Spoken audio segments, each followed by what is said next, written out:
adalah apabila mendapat sokongan yang daripada pihak ramai. Jadi kalau kita sendiri seorang-seorang kita kata kita hebat, sedangkan masyarakat sekeliling mengatakan kita tidak hebat, maka belum betul-betul lagi kehebatan kita.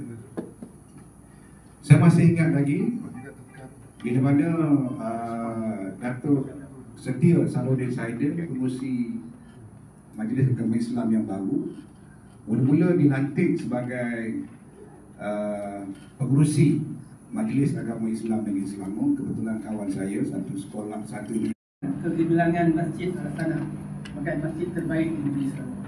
Amin. Dan kerjasama